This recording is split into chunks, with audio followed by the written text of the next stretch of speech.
So yeah, just to give some background then, Jonathan, as you were alluding to. So when Jonathan phoned me or sent me an email asking me if I'd be interested in the book club, it was really good timing because I've just finished reading, I think, more than 100 books actually over the last couple of years as the basis of writing my own book. And I'm not sure if you're aware, but I wrote all the documents for the RIBA plan of work.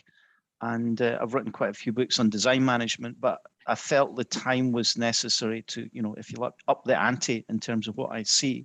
So when he asked me if I would do one book, I kind of pondered for a week and I said, well, I'm interested in doing this, but actually I want to do 6 books. And one of the reasons I wanted to do 6 books was, but I just get amazed that I'm a great fan in serendipity, right? And sometimes, I don't structure the books that I read and I find that sometimes a book that has got seemingly no relevance to me brings some amazing ideas. And I'm going to show you a book at the end that I was reading at the weekend that kind of underlines that comment, but I'll not give away what that book is just now. So that's part of the context. And so when he said 6 books, I mean, I could have probably had another 3 sets of 6 books, but the 6 that I've got here are obviously ones I plump for. There is a lot of crossover, which you would expect between the books. But anyway, without further ado, I'll get going. But I think for me, one of the main reasons that we need innovation is because of net zero. And again, something I didn't mention is, my role at WSP is head of digital innovation. And what that really means is that I've got to innovate into live projects. So I'm always looking for the clients that want to be at the edge of innovation. So currently I've got 2 clients, and obviously because of NDAs, I'm limited to what I can say, but both of these are about looking at programs of projects rather than a single project. So I'm lucky to be innovating into live projects. But like I say, I think net zero is at the top of the tree. What I tend to say about COVID is COVID in some ways, I don't think it's changed what innovators do at all, but what I would say is that the analog tail has certainly been pulled along. And I mean, one of my concerns pre-pandemic was the gap between the innovators and, business as usual was getting wider. So I think COVID's been good in trying to close that gap slightly. So a couple of points there.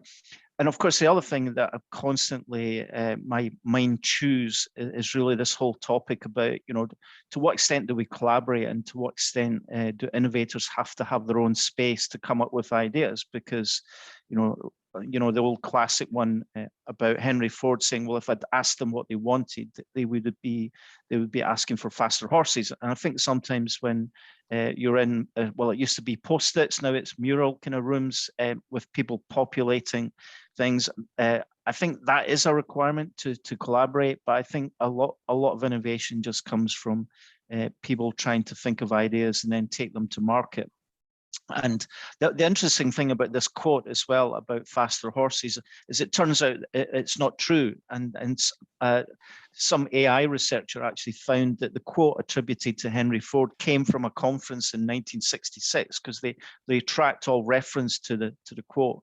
So the interesting thing is that some people get attributed to inventing things when they haven't actually done it. And of course, the other thing in one of the books I don't have on the list, but there was another book, I can't remember what it was called, but I mean, it tells you that Henry Ford's production line actually came from the Chicago meat packers. And that's one of the things that a number of the books I've read recently underline is that, as we know, there's no such thing as a new idea, but it's how to create ideas, I think is important.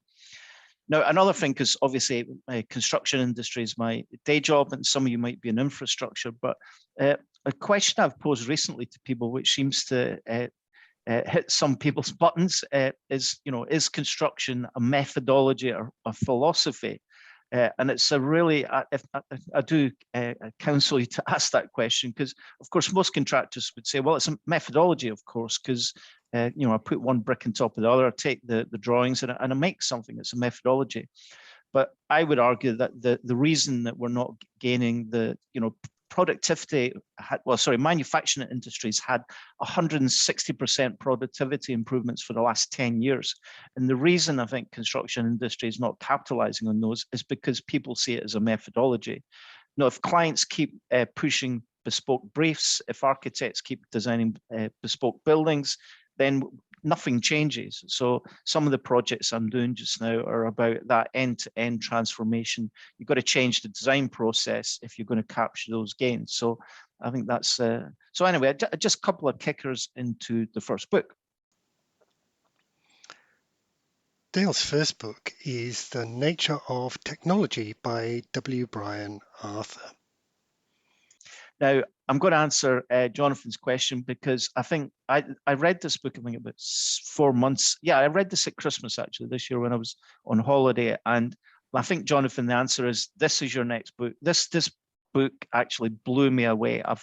And obviously, because I'm using this reading to write my own book, when I'm reading a book, I mark up things of interest, which is quite easy for me to pull comments out. But this one was just absolutely incredible. And what this really tells us is that, well, first of all, I mean, we talk about futurists, and futurists are saying, you know, we think about that as science fiction. But I think what this book tells us is, look, the pipeline of technologies that are going to be usable in the next day is actually predictable. I mean, we can actually see what things are coming at us. So yes, whilst the future is always difficult to predict, I think the technologies that we use are actually easily predictable. So I think that's a good takeaway. The other thing the book talks about is combinations of technology. And one I like is that in the Middle Ages, this is not in the book, this is one of my own ones, but Brunelleschi invented the scale drawing that we still use as a paradigm to this day. And I think what this book says, it's two technologies coming together that create a paradigm shift. And the interesting thing about the Middle Ages is that's when large scale paper became available. So even if Brunelleschi had devised a way of doing a scale drawing, he wouldn't have been able to deliver it without paper coming to market at the same time. So it's that combinations. But when you get to the back of this book, what you see at our fingertips now is like hundreds of technologies. So I think we will get to a new paradigm shift in the future because there's just so many technologies that we can actually use. Now, the other interesting thing is, although we can predict the technologies that are going to come to fruition, innovation is driven by the smashing of those kind of technologies. So, and those technologies and combinations are really difficult to prevail. No, it's really difficult to see which will come to market, which of course is what the venture capitalists are trying to do all the time. Next point is technology will drive an era of continual change. So we've got to get, I mean, some people think, you know, just like CAD changed the way that we do things, that we'll use BIM or we'll use technology and we'll get to a new steady state. I don't think that steady state will ever be there for a long time. Although I know in the future, the professions, the Suskins do talk about an era where things are really hard and that maybe things stabilize. So I think that's something definitely worth talking about. And the other thing is that whole thing, I think a lot of people see the current ways of working as like almost like a crutch. So that resistance to change is just about the certainty of understanding what you've always done. And you know that there is a big fear about dipping into new technologies. I think people actually increasingly are doing that. It's like, you know, I'm too busy to pay attention to this. But I think the other thing is there's just so many topics that have come to fruition. And on top of that, we're trying to change culture, you know, diversity and all these other topics. So I think one of the challenges just now is that people just get this wall of noise of the things that they're supposed to look at, you know, ethics, diversity, and so on. And it just gets harder and harder for people to change. And certainly, I mean, one of the things I talk about all the time is I see a lot of innovative effort being about optimizing traditional ways of doing things. And I think a paradigm shift needs a completely different approach. So anyway, I took a lot of things out of this book, and it was absolutely, it made my Christmas actually this year. It just blew me away. It shows how sad I am. But anyway, now, Crossing the Chasm was another one which I read about 4 years ago. Again, this was another Christmas read for some bizarre reason. But this made me super happy, because what this book is, it's fundamentally a marketing book. But actually what it taught me is that you know, so the blue is the kind of early adopters, and sorry, the green's early adopters, but the blue is really where you want to be. If you're going to change an industry, you need to get across this chasm here into the blue. But what this book taught me was that the clients in the blue, and I get a lot of clients like this, that we get PQS coming through for a project, and the client says, we want innovation, give us examples of how you will use innovation. And so you give them all these ideas, you get shortlisted, you go to the interview and you set them out, and the client goes, oh, this is great, so where have you done this? And you go, well, these are ideas. You ask for ideas. He said, oh, no, we don't want to be, we don't want to be a guinea pig for you. So that is the blue clients. Blue clients want case studies. And certainly I've experienced this a few times. If I go into a blue client with green content, I get resistance. But what I find is the more projects I deliver, the more I have case studies, the easier it is to then deliver to the blue clients. So from an industry point of view, the focus needs to be on the green, because the green are the people actually doing the innovation, but the green need actually really unique clients. And again, the book says if you're working for a green client, it's likely that they are trying to push the boundaries, got their own ideas. So you do have to meld your ideas to those sort of clients over here. So I think that was a huge takeaway, that it really helped me to understand how those different clients work on. Now, another couple of things here. So we've covered the left and right hand clients. We'll come on to intuition in a few minutes, because I think that's a key topic that some other books pick on as well. We're also looking at this whole, what is disruption? I get that all the time. Where's the disruption going to come from? And maybe that's something we can talk about. My own view from another book written by Thomas Moore as well, called Zone to Win, is that the incumbents always have an advantage. So I think the future is going to be driven by existing companies, but it's how they collaborate with technology companies that will be key to that paradigm shift. And of course, the other thing is that, it's all good and well setting a vision that goes beyond what we spoke about in the last book, but at the same time that you've got to be pragmatic if you're going to deliver technology into projects today. So quite a few things in this book, and it really was, that really unlocked a lot of the problems that I had in selling and presenting to clients about 3 or 4 years ago. So that's the first 2 books. And again, what those illustrate is just how challenging it is delivering innovative approaches and getting clients to engage. And so the first question for you all to start chipping into is, what mechanisms and measures do you think we should do to try and deliver innovation faster? So going back to this, how do we get more green, and then how do we get more blue to adopt the green faster? So that's really what the essence of the first question is. None of the books that I've got here are about customer experience. So you'll see people are now talking about UI and UX, and everything's about the customer experience. Well, in a sense, Andy, I think that it's how you pitch to a blue person is making it sound safer. So there is a pitch thing, because you can make something that you've done on a couple of projects sound risky and dangerous, or you can make it sound, oh, these guys are a safe pair of hands and all that sort of stuff. So, but that's back to the point. It's not necessarily about technology. It's about even marketing skills that you need to sell technology, which is, again, what Crossing the Chasm is all about. Yeah. Pirates in the Navy, look, my last organization in WSP were huge. We've got 50,000 staff. And of course, my ideas are, I'm definitely the pirate without a doubt. And I find it really tough sometimes to lead transformation in a big organization, which is resistant to change.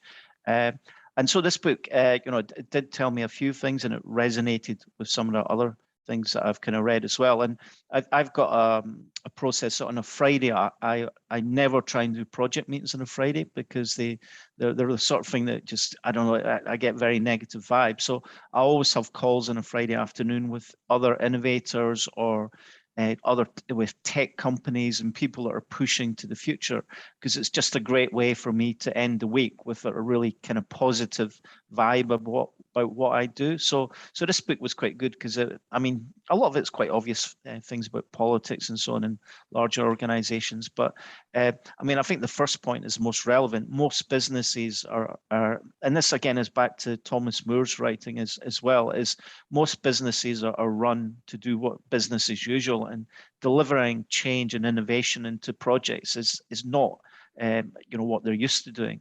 But I thought the other thing that was interesting is, he says innovation labs can actually be detrimental to innovation culture, because it's the same as BIM. We created BIM as something that was over here, and now we've got like traditional ways of doing things, and BIM's seen as something outside that because we didn't integrate it into what we do. So I get the whole argument that if you try and create an innovation team, it's actually a bad thing, because it just encourages the business as usual team to say, well, we don't have to worry about innovation. That's the team. There's a team over there doing it, so we can just carry on doing what we're doing. So quite a few things I think come out of this book. And but the other thing again, which comes back to the green and the blue of the innovation curve, is developing ideas is really tough, because unless you've got those case studies, it's really difficult to scale it. So for me, the big challenge is getting ideas, finding the clients that they'll stick with, and then again getting the case studies, because the case studies are what you can then do to cross the chasm. So in that sense, that's where there's a connection from this book back into the Crossing the Chasm book. And then I think the second last point there really is that, what is innovation, and isn't just about ideas or inspiring people. It's definitely about how you change process and workflow and so on as well. So it's a combination of different things. And then I think the bottom one is really, really interesting, because it's not just about having ideas. You've got to get people to change their business models around them, because unless you change the business models, then you're not going to drive change. So for example, in the construction industry just now, I think where we're stuck is around procurement, and I go back again.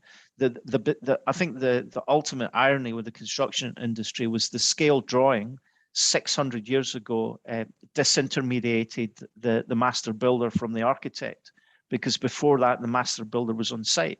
I mean, I just find it unbelievable that, before the Middle Ages, there was no drawings for buildings. So a lot of the great buildings that you see prior to the Middle Ages, they weren't built from a set of drawings. That was someone on site saying, do this, do that. Think about things like the Colosseum. There was no drawings to build the Colosseum. I mean, it's absolutely unbelievable. But I actually find that scale drawing is now a big blocker, because that disintermediation of the designers and the contractors is now the challenge. We're trying to hook them up, and we haven't come up with a model that resolves that. And recently, arguably we've stabilized time and cost, but we haven't solved the quality thing. And Edinburgh schools, Grenfell, and so on is why everyone's now looking at that whole kind of value thing. But I think that that's the biggest. That's one of the reasons. Again, it's back to that philosophy or methodology. I mean, we've got to change the philosophy of what we do, which means we've got to change the business models if we're going to get to the innovation of the future. So anyway, that was a few extracts from the book. And again, back to the point, the reason I have the calls on a Friday is that sometimes innovating is tough. People are constantly telling me I can't do things that I've already done. And that's back to what is that safe harbor? And I like the idea of the innovation festival, because I think things like that I think we need to give people that are doing the innovation, the green work, the surety and the confidence that keep push, because you're in the right place. It's the other people that are telling you that you can't do things are not going to be the future, and might not even exist in the future. So in a sense, we've already touched on this, but I guess what I'm trying to find is, what is that safe harbor? Maybe it's an innovation festival, maybe it's hackathons, but I think we do need a place for innovators to showcase things, to debate them, because I don't think there's anything wrong with really robust and rigorous debate, the sort of thing that happened in the Renaissance. The next set of books, I guess, are all about the more kind of softer topics. Now, I got into this whole let's say, a whole number of books around decision making. Again, one of my Christmas kind of purchases about 6 or 7 years ago was a Harvard Business Review on decision making, and it was probably the best 20 quid I'd kind of spent in my life, because it really opened my eyes to how we make decisions and projects, and how most of those decisions are actually made intuitively. It's back to the BIM task group trying to say, well, what questions do you ask? Well, as a designer, I don't ask questions. I get my pen out and I draw and I sketch using the knowledge in my mind. So I was quite interested in this whole decision-making thing. The next book is Gut Feelings by Gerd Gigerenzer. And this one's quite interesting because it talks about this whole thing about, and I guess what it's saying is that sometimes actually having more data doesn't actually allow you to make better decisions. And there's a great one, the one at the bottom, this Take the Best. They had one team of in a project they had one team just really using their intuition to predict the result of baseball games, and they had another team using much more advanced processes. And what they found was that the team using their intuition were just as good as getting the outcomes as the team using more detailed information. And again, so the whole point is more doesn't actually, well, the first point here, which I think is quite relevant to most of us, is that most of us have trained, in a particular degree, whether it's project management or engineering or architecture. We are experts, and actually experts tend to work off of intuition. But I think, there's so many new topics coming to the fore, modern methods of construction, net zero, that intuition is falling apart because all of a sudden, if I'm the lead designer on a project, that 35 years of intuition, which is what I would have been using in the past, is blown out of the water because I've got to learn about all these new topics. So I think that's why this whole thing about intuition, gut feelings is important. But then the second point is, again, move fast and break things. Well, if you're going to move fast, you can't afford to do really detailed research. So at some point in this whole point about doing things fast and using like your gut instinct for the way forward is more important than trying to spend another 6 months doing detailed research, to come to arguably a more nuanced impact. Now, the third one I thought was really interesting, and it's saying, look, and I guess this is where things like optimism, bias, and so on come into major infrastructure projects. And what it's saying, look, is any project any of us do, because it's built into a unique location. So if it doesn't matter whether it's Apple or Tesla, products are produced in a much more stable environment. But most infrastructure projects are produced in a very unstable environment. They've all got a unique location. They've all got unique context. They've got unique politics and so on and so forth. And so arguably that for a lot of the projects that all of us are working on, there is no optimal strategy because, but I think the book points out that there's definitely very, good enough strategies. So I guess the big question is, what do we mean by that? And I thought the fourth point here was quite an interesting, is really saying when we develop strategies based on our experience, that we're actually using hindsight. And that if you're going to be future facing, hindsight is not necessarily the way that we're going to work. So I thought that was a really interesting point. And then I've already discovered that discussed that bottom one, is that sometimes intuition can be, just much faster way of moving forward. So that's gut feelings.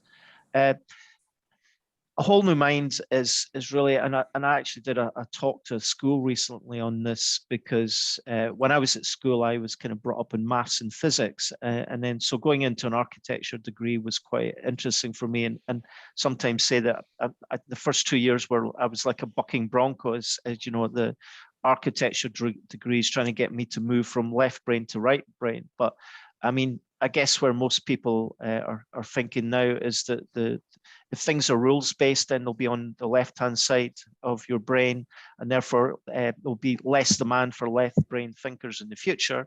And I guess that's the premise of this book, and that the future is about empathy and design and all the things that are not rules based. So a lot of interesting things come out of this book, and of course. It's a very sensitive subject because I'm sure a lot of people that are left brain, focused would probably disagree with some of those comments. But that's why it's interesting to open up that conversation. But certainly, back to my point about user experience, that's all kind of right brain thinking, and And I think that's, I can see a lot of the arguments in the book in terms of the things that I'm doing, that it's trying to get that, create new experiences and so on, and storytelling and so on, that becomes more important than the left brain. But I guess some of the coders and the people that are involved in some of those, creating those rules, maybe that's the left brain. So a couple of good things came out of that book, and I'm sure all of you will have some comments on that. Dale's next book is The Paradox of Choice by Barry Schwartz. And then the final one, which is really relevant to a lot of my current projects, is that I've done some studies recently where when you look at the permutations that are possible with construction, you go into way beyond kind of billions of options, and of course manufacturing. It's quite interesting if you compare the permutation strategy of BMW versus Tesla. They're quite different. Tesla actually has very little choice when you're creating a car. And when you actually go beyond BMW, I think a typical BMW has something like 23,000 choices that can come out of the different things that you can configure. So I was really interested in this book that actually talks about when you've got too much choice, it actually paralyzes you. It makes it difficult to make a decision. And this one at the bottom, the book talks about maximizers, which is really people, again, this is where the intuition thing comes back in, who don't do, let's say, selecting things. So even if it was, say, picking a new hi-fi, a perfectionist is going to go to lots of hi-fi shops, going to read all the magazines, and then come to a decision about what hi-fi to make. Whereas a maximizer maybe does some quick and dirty research on Google, and then does an intuitive kind of decision in terms of what to buy.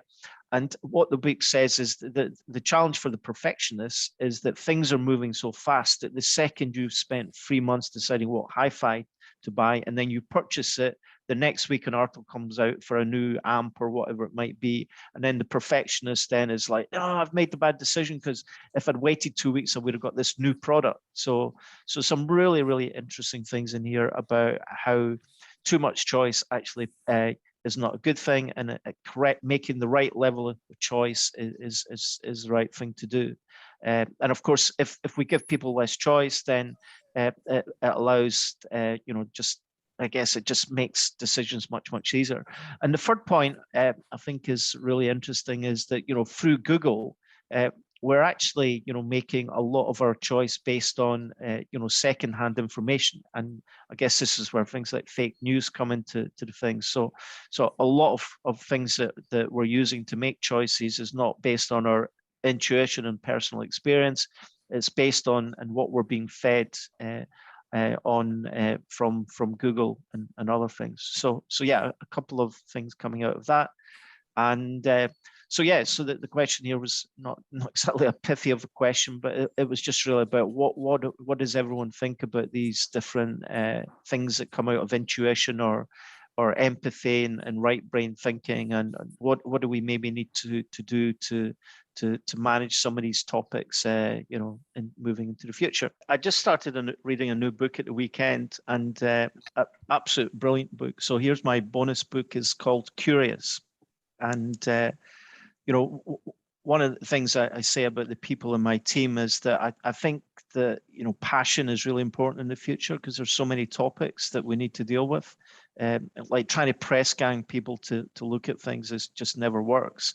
So you need people that are passionate. But for me, curiosity is a huge thing, and I don't find people being curious enough. So I started to read this at the weekend, and it just blown my mind about how that curiosity has changed over the years. Because the Greeks and the Romans were very curious about things, but actually the church actually shut down a lot of curiosity in the Middle Ages, because that was seen as deviating from what were views about religion and so on. So it's quite interesting.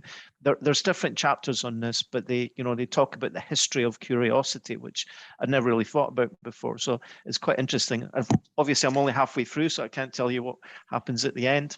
But I think the other thing is that serendipity is a kind of subset of curiosity, and But I mean, they do talk about this topic we're talking about, how Google, is great because it makes, when we're curious, we instead of going to the British Library and having to spend hours trying to find something, we can find things in an instant. But it then talks about how that's a bad thing because we're only going skin deep.